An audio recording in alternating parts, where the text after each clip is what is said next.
सुद्धा घरात बसून सुरू करू शकता स्वतःचा अधिकृत बिझनेस। आपल्या महाराष्ट्राची लाडकी लाल परी तुमच्यासाठी कमाईची संधी घेऊन येत आहे, मग ते गावाकडे असो किंवा शहरात। स्वागत आहे तुमचं आमच्या 100 दिवस 100 बिझनेस आयडिया सीरीजच्या 58व्या एपिसोड मध्ये। आज आपण पाहणार आहोत MSRTC चे अधिकृत पार्सल केंद्र कसं सुरू करायचं। गावात संधी नाही हा विचार आता सोडा।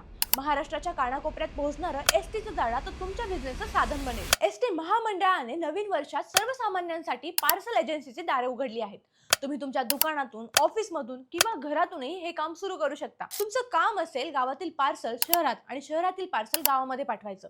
एसटीच्या बसेस रोज धावतात, त्यामुळे कुरिअर पेक्षाही वेगाने आणि स्वस्त दरात माल पोहोचतो। एवढंच नाही तर लवकरच परदेशातही पार्सल पाठवण्याची सुविधा याद्वारे सुरू होणार आहे। ज्यांना कमी गुंतवणुकीमध्ये सरकारी अधिकृत बिझनेस करायचा आहे त्यांच्यासाठी ही मोठी संधी आहे। त्यामुळे शेतकऱ्यांना आपला माल शहरात पाठवणं सोपं होईल आणि तुम्हालाही त्यातून कमिशन मिळेल। अशा सॉलिड आणि भन्नाट बिझनेस आयडियासाठी आम्हाला फॉलो आणि सबस्क्राइब करायला विसरू नका। धन्यवाद।